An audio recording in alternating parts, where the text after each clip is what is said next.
Hair transplant ചെയ്ത് കഴിഞ്ഞാൽ minoxidil എപ്പോൾ സ്റ്റാർട്ട് ചെയ്യണം? കോമൺ ആയിട്ടുള്ളൊരു ചോദ്യമാണ്. ഞാൻ പൊതുവെ സ്റ്റാർട്ട് ചെയ്യാറ് 2 വീക്സിന് ശേഷമാണ്. ആ ഒരു മുടിയൊക്കെ ഒരു ഒരു ക്രസ്റ്റിംഗ് ഒക്കെ പോയി, അവിടെയുള്ള ഇറിറ്റേഷനൊക്കെ പോയി, അങ്ങനെയുള്ളവരാണെങ്കിൽ 2 ആഴ്ച കഴിഞ്ഞ് നല്ല രീതിയിൽ ഹീൽ ചെയ്യുകയാണെങ്കിൽ സ്റ്റാർട്ട് ചെയ്യാവുന്നതേ ഉള്ളൂ. എന്തിനാണ് സ്റ്റാർട്ട് ചെയ്യുന്നത്? നമ്മൾ വെച്ച മുടി അവിടെ ഓട്ടോമാറ്റിക്കായിട്ട് വളർന്നോളും. ഇപ്പോൾ ഏകദേശം പെർമനൻറ്റ് രീതിയിൽ തന്നെ പറയാം. പക്ഷേ അതിൻ്റെ ഇടയിലുള്ള മുടിയുണ്ട്. നമ്മൾ ട്രാൻസ്പ്ലാന്റ് ചെയ്യുമ്പോൾ 50% ഡെൻസിറ്റിയാണ് കൊടുക്കാറ്. അപ്പോൾ അതൊരു ബാക്കിയുള്ള മുടിയും കൂടി തിന്നുള്ള മുടി കുറച്ച് കട്ടിയാവുകയാണെങ്കിൽ ആ ഒരു ഫില്ലിംഗ് ഡിഫക്റ്റ് ഒക്കെ കുറഞ്ഞ് കിട്ടും. പിന്നെ ഭാവിയിലേക്കുള്ള തിന്നിങ്ങിനെ പ്രിവെൻറ്റ് ചെയ്യാൻ മിനോക്സിഡിൽ ഹെൽപ്പ് ചെയ്യുന്നതാണ്.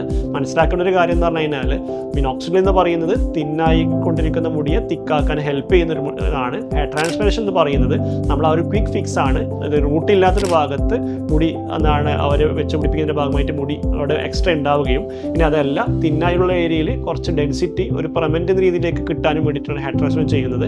അപ്പോൾ അതൊരു മിനോക്സിഡിൽ ബദലല്ല. മിനോക്സിഡിൽ റീസ്റ്റാർട്ട് ചെയ്യുമ്പോൾ 2 വീക്സ് കഴിഞ്ഞ ശേഷം നിങ്ങൾക്ക് ഹെയർ ട്രാൻസ്പ്ലാന്റേഷൻ സ്റ്റാർട്ട് ചെയ്യാവുന്നതാണ്.